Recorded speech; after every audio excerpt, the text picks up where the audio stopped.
Yeah. Good morning, everybody, and thanks for braving LA traffic and making it here. The good news about having an intimate audience is there's plenty of time for Q&A, and you'll get to get free consulting from some of the best minds in the business.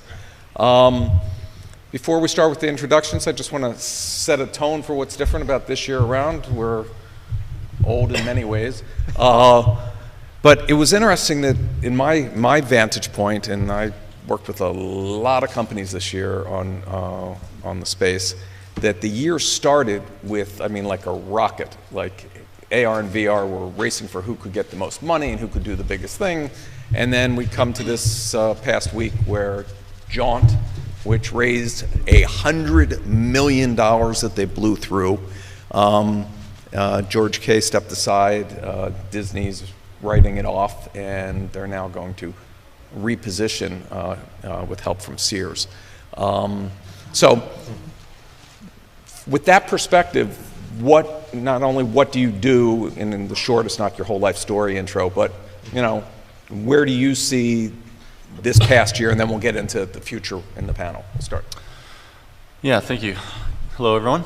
My name is Patrick Castillo. I'm a business development lead for our XR at Qualcomm, focused on North American partnerships. So anything content, hardware, ISV, IHV, that's my role. So at Qualcomm, we spend a lot of time thinking about the future, how people are going to connect with each other, with other things, with their environment, what devices, form factors that's going to happen on. And we're extremely bullish on XR. We use the terminology XR. We take the long view, and to your comment, Jay, about Jaunt, this is kind of the Darwinian period we're in right now, where there's going to be a lot of companies that don't make it. And they're all part of the overall success of where we're going as an ecosystem. They help push the boundaries, just like companies that do make it. So. A lot of respect for those guys and what they've done, and I think they really contributed to upping the visibility and the awareness of what we're all trying to do here in the ecosystem. My name is Aruna Inverson. I'm a creative director and visual effects supervisor at Digital Domain, just down the street here. We do content for VR and AR immersion, location-based entertainment, and my team is responsible for using all these real-time capacities to make compelling content, and the deliverable varies from VR, and especially this year, a lot of AR projects have come through the doors that we've done for content creation. So I've been doing it for about a long time, and since VR started to become a name, and now we're going into AR, and then it'll switch back here and there, Everything's gonna go real-time. Everyone wants real-time data and real-time information, and using everything we have at our disposal on the technology side, we're going to make that happen. All right. I'm Tom Wesselman, and I'm from Plantronics, and now we just acquired Polycom. So basically, we make a whole bunch of devices that help people communicate with other people. And you might ask, what the heck we're doing here? We come at this from a different angle. But I view AR, there's a lot of talk about immersive VR and then content, where you're telling a story to people, right? That's kind of the traditional mode of Hollywood since movies began.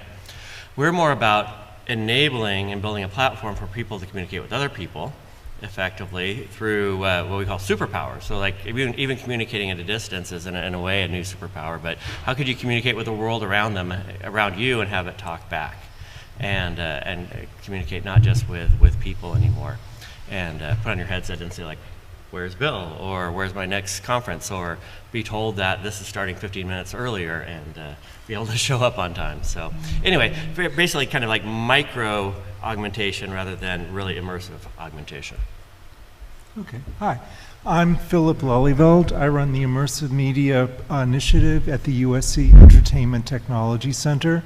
So the Entertainment Technology Center is part of the School of Cinematic Arts, but it's entirely funded by the 6 studios and other companies like Microsoft and Cisco to advise them on the future of entertainment and to look out for new opportunities and new connections.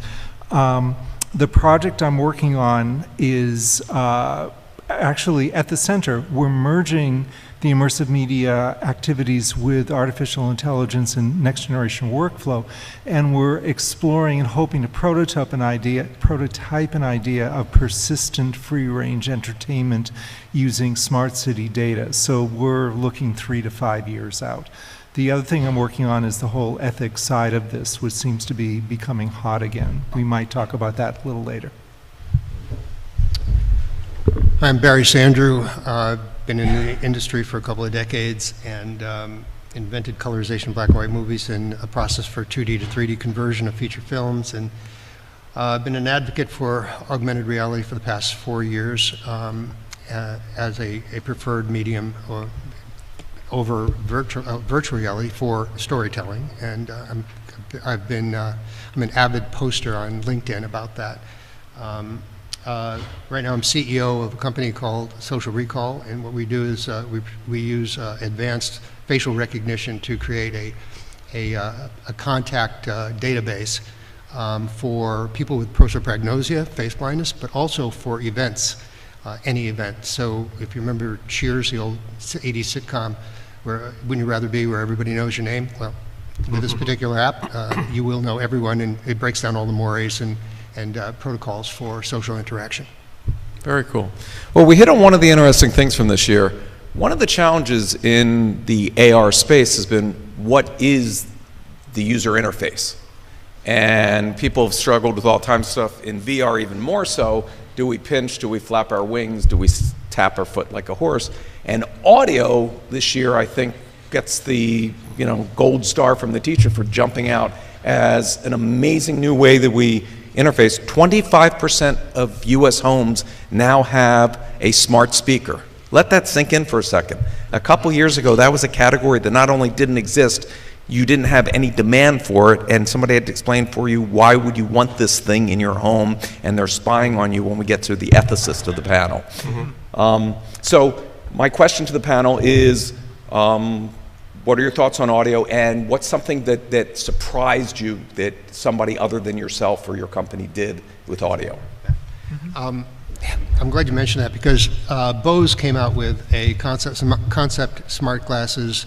I thought they were using bone conduction, but they're not. There's some other way they're using it, but basically they're smart glasses that use nothing but audio, and they have a camera. And I thought that was an incredible advance in augmented reality, because everybody thinks of it all visual. And that particular product would be amazing for the visually impaired, for one thing, but for anybody. I mean, you add that to what you already have in smart glasses, and I think it's going to be a major advance. Yeah, I actually, for audio and sound, I actually want to take it from the other direction. I love what is happening now in the startup community regarding hearing aids, and the idea that headphones can be both music and your phone, and directionally detect sound, so you can hear the person talking in front of you more clearly than the people around you. And the prices of those seem to be like 1/10 the price of a current hearing aid. So when they get the size down, that could really revolutionize hearing and the way we interact with systems in many ways. Before we go, as the person up here wearing hearing aids, one of the interesting things that I saw a company that's doing right now in the general augmentation is, you tend to get hearing aids as you get old. I spent 10 years in rock and roll, so I got hearing aids earlier. But when you get old, the other thing that happens is you lose your sense of balance. My mom had 3 concussions from falling, and it's a leading cause of death with seniors. So a company figured out how to use the accelerometers that you would have in a phone, that they can recognize the person's gait, and they know when it's changing before the person does, so your ears just yell freeze or stop, and it stops old people from falling. That's like amazing medical science, and it's just connecting dots that we already have. So a great use of augmentation. Yep. So clearly, yeah, we're very excited about all this, and we're actually adding the ability to talk to Alexa and Google and other voice assistants to our headset. So if you like it at home, you can put it on your headset and do the exact same thing when you're out mobile. What's interesting to me is kind of how this is going to break, this whole voice assistant thing. some incentive to be a winner take all. Like you got your ecosystem with Alexa, right, and they have momentum. On the other hand, the cost of switching between voice assistants is very, very low. If I say Alexa, I do have Alexa and Google at home. It's easy to switch and ask them different things. And what I'm seeing is a huge number of small companies that are doing niche voice assistants. A Smart Ear is a great one. They basically are focusing on Slack, but audio. So you're gonna walk around and do Slack, collaborate with people and stuff. And so I'm excited anytime that there's a diverse ecosystem instead of just a homogeneous dominant player like, say, Amazon. So that's good to see. Yeah, I think from my end on the content creation side and just getting somebody immersed with audio using HRTF or any sort of these audio ambisonic abilities, having a room scale system or even coming out with the new hydrogen phone, you have this kind of really nice interactive experience to do spatial audio. And then once you get Internet of Things applied to that and having that in your home, it's going to be a really kind of full gamut of interactive experiences that you could do. Have you seen an experience that highlighted that with audience that impressed you? With multiple... With audio, yeah. With audio, yeah. So we had a demo a couple months ago with the new hydrogen phone that was pretty exciting, being able to just have that screen in front of you and being immersed all around, hearing everything where you would think it would be. Their demo had, it was a demo where you could put headphones on and a guy was cutting your hair. And typical stereo, it's just cutting your hair, but you could actually hear the buzzer go right behind your ear. And to be able to have that type of immersion, to be able to have that type of control over an audience member, a user, in their home, even using just a pair, just your phone, their phone, or anything else in your home. You can isolate directional audio as well. We've seen some of this stuff with directional audio through supermarkets as well, targeted advertising for people going down an aisle. You pass down a certain section, you get the new Chef Boyardee, So I think there's a powerful impact for just marketing and distribution of directional audio and audio in the round. I agree. I think simple things like that. We all, a lot of us spend a lot of times on conference calls. And I think your brain, it's always nice when someone is from Australia or somewhere, right? They have an accent, but otherwise it's really hard to pick them out. And I think your brain, I want to do some research project to validate this, but I think it's spending a lot of its background processing trying to figure out who's talking and what's going on. And if you can just position them spatially, that's happening now. It's and it's a really big cool. sell, yeah. Mm-hmm.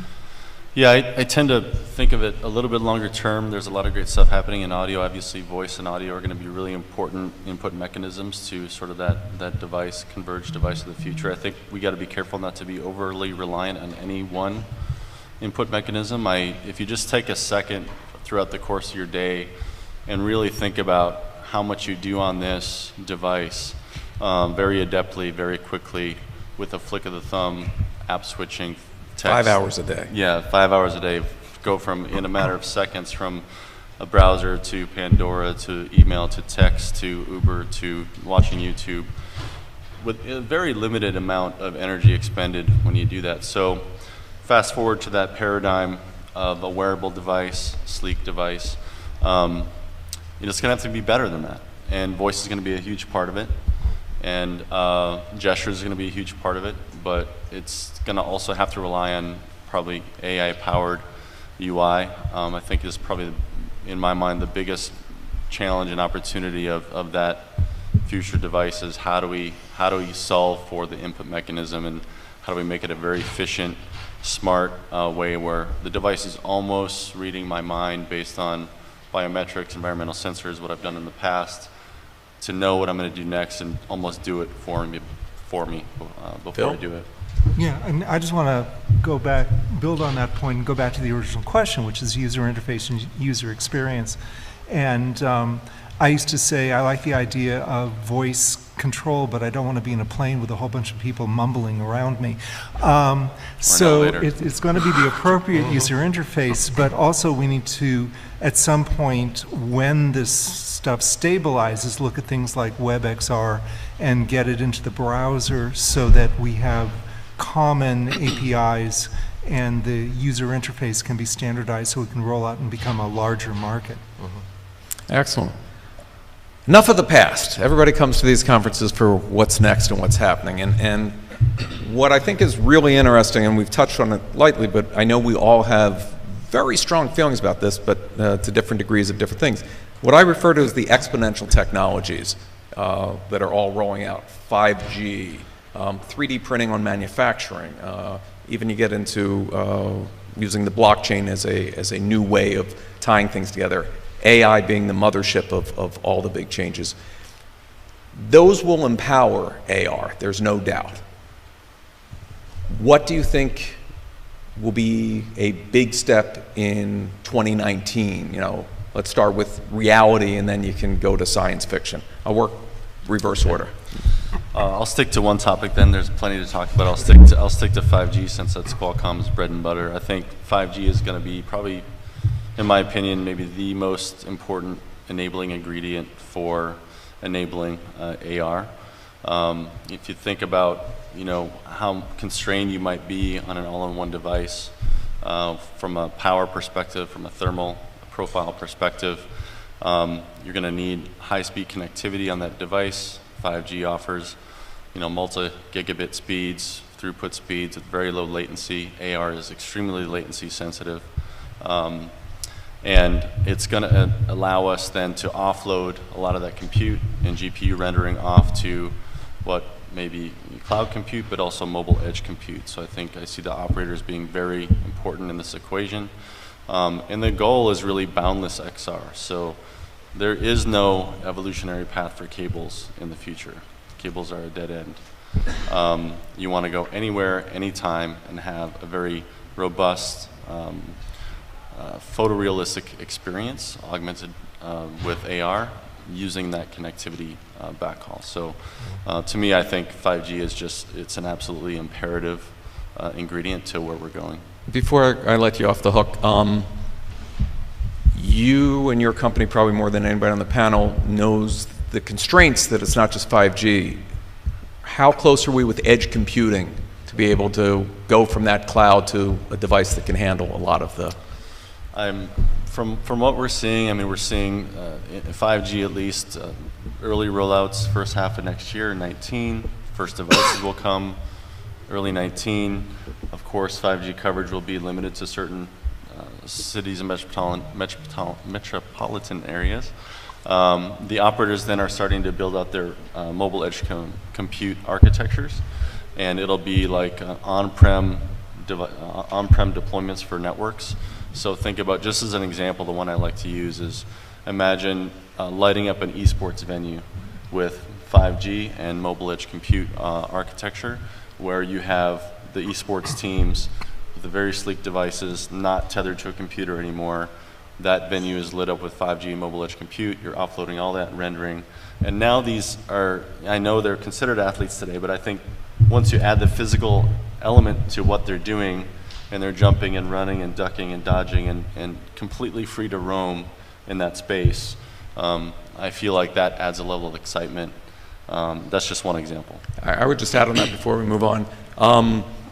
Can't mention who, but 3 of the major new stadium projects going on in this country are all being designed with 5G so that you're in stadium. If you think about it, if you go to live sports, it hasn't changed much since the Coliseum in ancient days. Watching it at home, you have instant replay, you can see stats, you can do all that, and you can get food from the kitchen by yelling. Now you can do all of that in these future stadiums, as well as the flip side of being able to track who are your best customers, who comes early, who leaves late, who drinks the most beer, everything that you want to know. So we're seeing those as the first big rollouts where consumers can get the benefits of this. Yeah, I think, you know, hinging on top of that, adding to that is also some of the vision systems that are coming out in these new headsets that allow you to recognize, it allows you to recognize what's a wall, what's a chair, what's a door, and be able to navigate freely with fidelity. Right now we have the HoloLens, we have the Leap headsets, we have the, you know, the Oculus Quest that's coming out.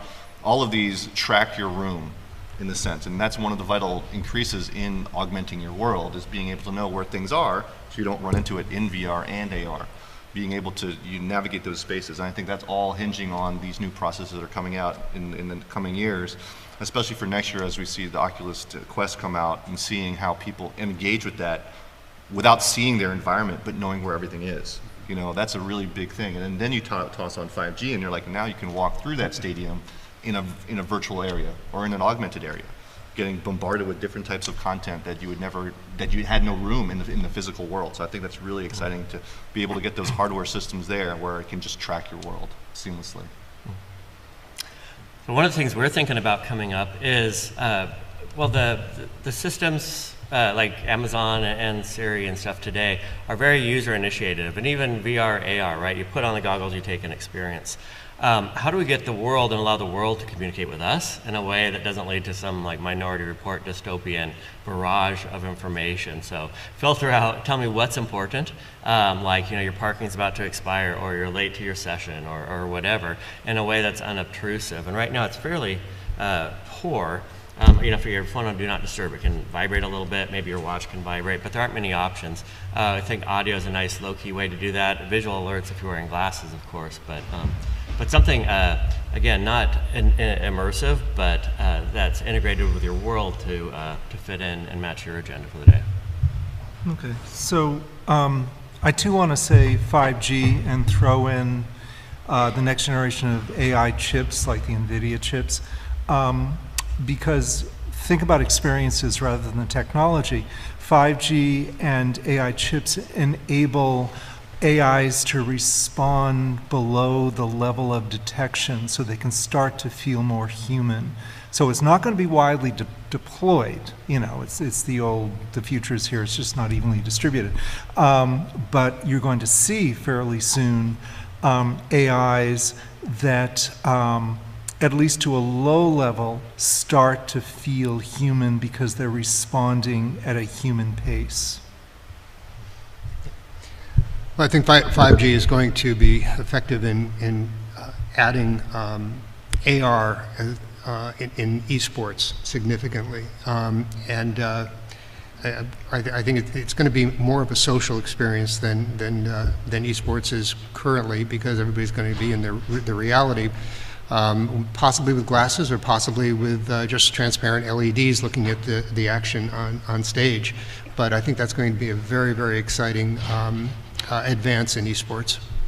Right, and if I can just throw in, if you're tracking Magic Leap at all, what they've released is a developer kit, but what they're showing in one of the examples is an NBA game where you watch the game on a tabletop and you can walk around and bring in side views of television screens and things like that. So what you're describing is coming, and when you get into esports, you'll be able to play within the world that the competitors are playing in and experience that in real time.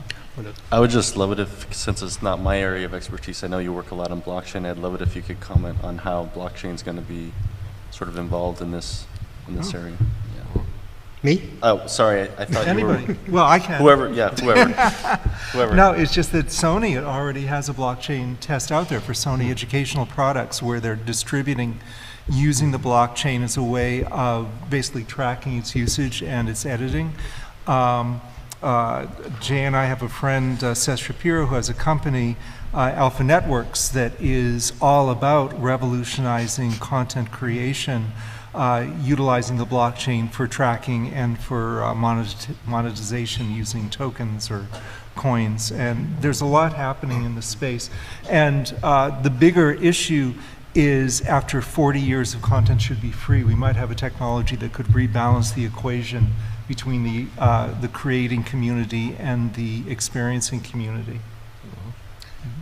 So I think it's going to be real interesting with the voice assistants. This is probably more like 2, 3, 5 years out, but if I want to, say, use Alexa to check the weather, that's easy, but if I want to use it to transfer $1,000 to someone else in my bank account, I can't do that, and I don't want Alexa to know any about that transaction, right? So blockchain could enable such a thing where I package up a request to another person, and the infrastructure in the middle is as ignorant to what's going on over it. It's going to be. You brought up. Wait a minute. What's really interesting, and in a marketing and public relations way, blockchain is just the latest example of. It's pitched as anonymous, but there are ways of finding out who is doing every transaction. So there's a lot of illusion behind blockchain as well. But if it's fundamentally a way of connecting people to each other and enabling tracking, which is all it is. Well, I'd call it transparency, which leads to one of your favorite topics, and I tend to be on the other side of it. So when we think about privacy, when we think about all these new technologies, they are great. I'm reminded that, almost 10 years ago, I wrote a white paper, widely published, that said that social media would pick the next president of the United States. I was a little late, a little early. I didn't see who would be picking it as being a foreign entity. So we tend to have blind spots on the impacts of these things and the social challenges. No one that worked on the iWatch project probably thought that this would be a great personal security device in case somebody happens to have a bone saw on them when you're going to get your new visa on your passport. Right. My Tesla this week had an upgrade which was, I think, mandated by people wanting these types of issues, that the forward-facing camera now is a dash cam. And if you're ever under threat or feel anything, you just tap your dashboard and it starts videotaping and recording that to protect you. And with the upgrade of their computer, they'll do that 360. So, cool. Wow. Amazing personal security, something you didn't think about. So the yin and the yang, I'm the ultimate capitalist that just barges in and figures out how to make a whole bunch of money, and then, oops, I didn't realize that we let Pandora out of the box. What concerns each of you right now with where we're about to go into, especially when we're talking about 5G and having larger neural networks that can track every individual? We've all seen that you can have a stadium of 20,000 Chinese, and within 60 seconds you can find the one person you're looking for. That's amazing, but that's also scary if you don't want to be found. So I'm just curious, of the things out there, is there anything that made the hair on the back of your neck particularly stand, of what we need to pause and think about this coming year? Sure. Well, probably not this year, but it's happening now with China's social credit system. Of course, we're seeing a lot of the, Does everybody know what that is, by the way? Why don't you explain it? So it's something almost out of Black Mirror. It's pretty coming to fruition now, where China has set up a social credit system in order to travel outside the country, to be able to do anything of value. You get a credit score, and this credit score puts you in a social class and allows you to get schooling for your kids or being able to travel around the country. And the more higher your credit score is, the more opportunity you have. But in order to do that, that's mandated by the government. They've gamified life at a big brother level that I don't think any of us would have anticipated the government doing, evil or good. Yeah. So that's one of the dangers of we say that China has this dystopian future for social credit, but we're freely giving it now with Facebook and Google. But would it bother you if a brand was doing the same thing for their own gain? Exactly. We see that with the Amazons as well, right? We see the Amazons, all of these people that are doing their own kind of way to get you points, to gamify the system, right? So I think it's just something to be aware of as we move down this path of being connected all the time. I don't think we're any much different than China, really. I think that social media is tracking us and rating us all the time. Yeah. Mm-hmm. It's just that they're open about it, and the others are not. Yeah. On that point, I recently had to testify in front of the EU on privacy, and the French delegate, of course, was the most, no one should know anything, and really against everything that U.S. companies are doing. And I said, but what about your government? He goes, no, governments are allowed to do it. Mm-hmm. And it's like, and let me give you a flip side that what I did in my testimony on this, because it's one, the countries that have the greatest privacy will have the shortest life expectancies and the worst health. Because the more that you can have everybody's genome and open that up and do, the better medicines and healthcare that those countries will have. And so China has a huge advantage, one, starting with a very homogeneous population, but then having the ability to have the DNA of everybody and figure that stuff out. Whereas if we protect it and lock it up, new drugs won't be developed. So different side of the coin. Anybody else have? I just want to you spend the most time thinking about this. Well, it's just, I didn't know you did that, because I spoke to the EU back in February. And being the guy from Hollywood, I said, look, we spent 100 years trying to create fake things that look real. So rather than try to fight fake news, find ways of identifying and elevating what could be identified as real. So the whole idea of a social ranking may actually end up being useful in terms of separating the fake from the bots and things like that. In terms of things that make my hair stand on end, which, well, whatever, forget that. Nothing really, but what conversation I'm trying to get moving now is the whole idea, which other people are doing as well, it's not just me.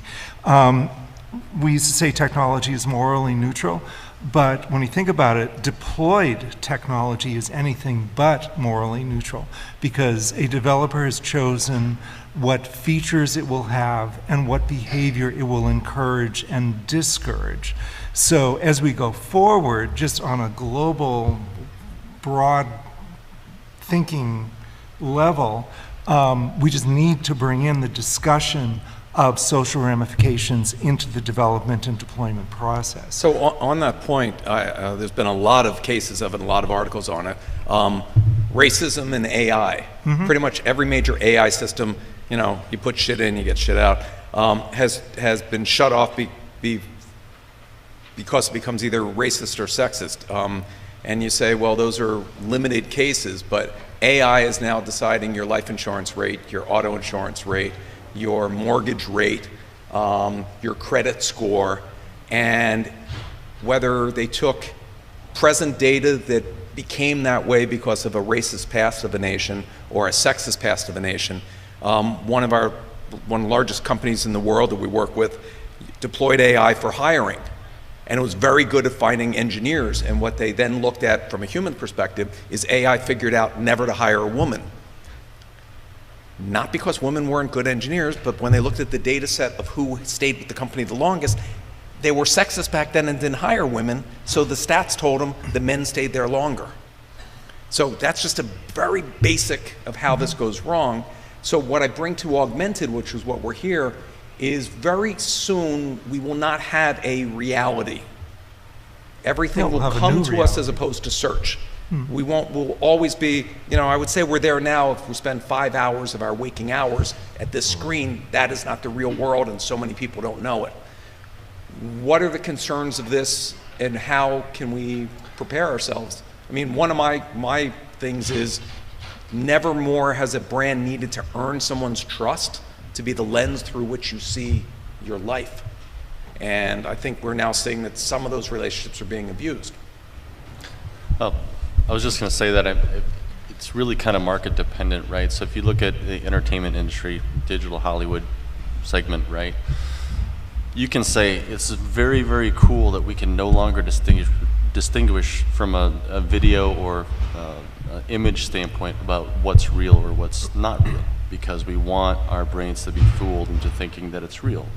But when you take that same technology and apply it to like identity theft, then it gets really scary, right? If you can suddenly hijack someone's identity or make them make it look like they did something when they really didn't do it, that can be a very dangerous landscape. So it really is kind of market dependent.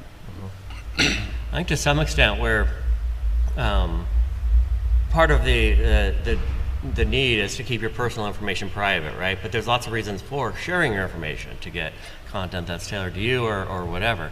So I think you can kind of break that conundrum by just disassociating the information from yourself. So there's no need when you pay for something, for the gas station or whatever, to know it's you. It can know you're someone, and blockchain, again, is one of many technologies that can enable such a thing. It needs to know it's someone that can pay for the gas and is authorized to make that payment. But everything today routes right back to you, right? So your company, everything goes back to this idiotic social security number that basically is public information. And so we need to solidify that core number and then basically give you the ability to have personas and link that information to you as you choose, but not make it all about you all the time. And I would just add as a footnote to that, today you do have the ability to reset and get a new social security number. Anybody that's been in witness protection knows that.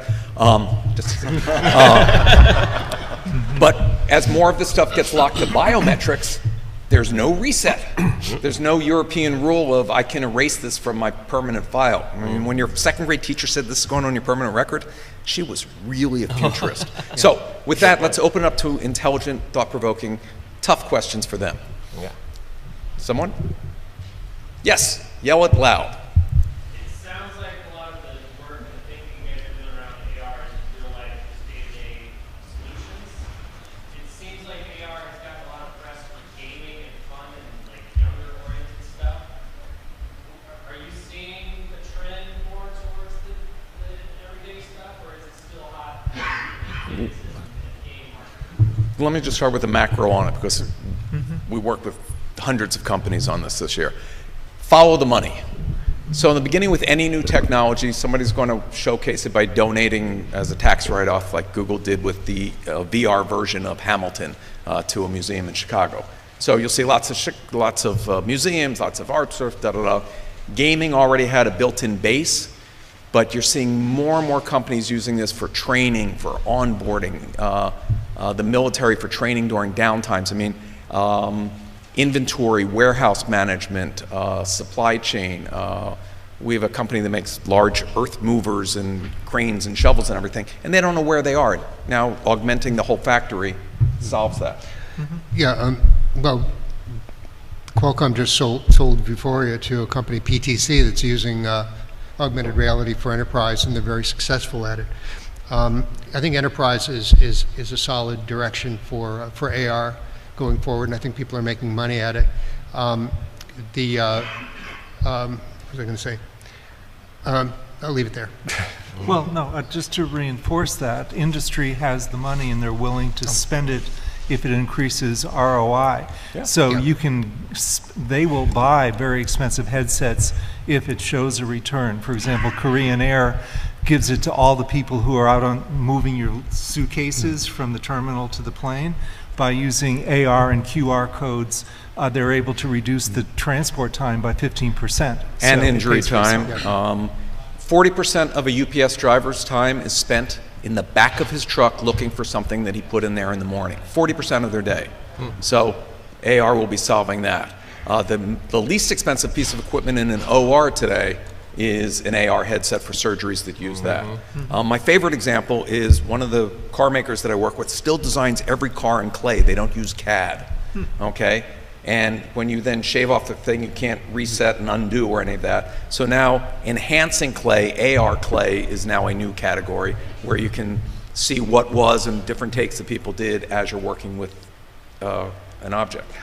Yeah, just one other thing. I think that over the next 24 months, you might look at the military as one of the greatest innovators of AR. There's a number of initiatives that have just been started, and they're very well funded to innovate within AR, and for both headsets and head-up displays, and actually for infantry type smart glasses, and that's all going to be happening. I think a lot of the major advances are going to come from the military, actually. By the way, in military, that identifying people and AR combination nearly eliminates friendly fire. Yep. You don't accidentally shoot somebody that comes around a corner when you know who they are. And just to build on that, because we're on Magic Leap as well, Magic Leap announced they're working with the military, and the press release talks about increasing lethality by allowing our soldiers to act faster than the enemy soldiers by detecting everything about the environment. Yeah. I just hope they improve their FOV for the ground troops. Yeah, we're primarily in the enterprise space, and at these conferences or CES or whatever, yeah, it's kind of boring to talk about productivity and going to my next meeting and stuff. But what's exciting about it is the vast amount of money available, and we are seeing cracks in the enterprise. Everything always takes a long time, but in the consumer space, especially audio voice assistants, we're very broad, right? You could ask Alexa a lot of things. In the enterprise, it's going the other way, where it's coming in verticals, where you almost need a critical mass. Like just talking to Alexa a little bit in the enterprise isn't good, but in medical and, as you said, driving and stuff like that, we're seeing inroads, or for specific applications like this smart ear company doing Slack for audio. Yeah, we worked on it with a company who's fascinating. that delivers liquid chemicals, your gas, your nitrogen, your stuff, to hospitals and industry and all this stuff. And if you connect I know nothing about this, the Gesundheit lever wrong, it blows up and kills people. So now the truck drivers wear AR, and it's reduced accidents, it increased efficiency, and it all goes to the bottom line with the same year ROI. So anything that pays back instantly is the easiest sale you'll ever make. Another question. I just want to say one last sorry. thing on that. So maybe your question was more oriented towards mass adoption for AR consumer. One barometer to look at is Apple's been making technology acquisitions in the space since 2013. They just bought another company last week. So, I mean, speculation, 2021, 2022, maybe you'll see an Apple AR head-mounted wearable device. And when that happens, the dominoes start to fall. You have everyone chasing. Samsung will be there, others will be there. So, I mean, I think we look at the numbers a lot. Today, AR is 80% enterprise, 20% consumer. VR is 80% consumer, 20% enterprise. We think in about 2022, that's going to level out to about 50-50 for each. And a lot of it will depend on what the big platform guys do. And let's not be elitist here. Watch the rollout of the Harry Potter AR experience. It'll be on cell phones. If it's adapted so it works on WebVR and goes through the browser, that'll just transport from your phone to a headset when people start buying the headsets.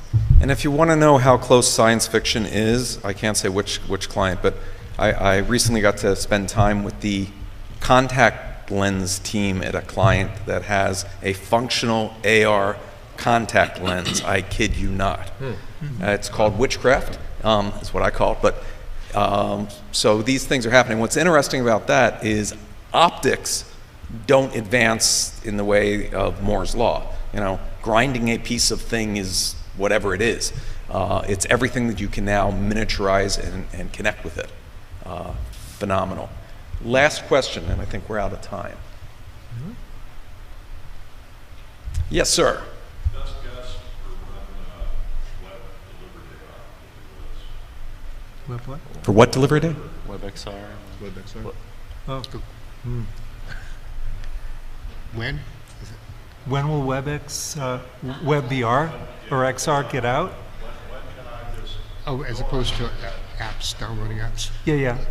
I think have no some of idea. that. I think some of that's happening now It is. with the Google's API for. I think I saw something where you use the rear-mounted camera phone to get an AR content through the Chrome browser. Yeah. So I think it's happening now. ARKit 2 Yeah. is there.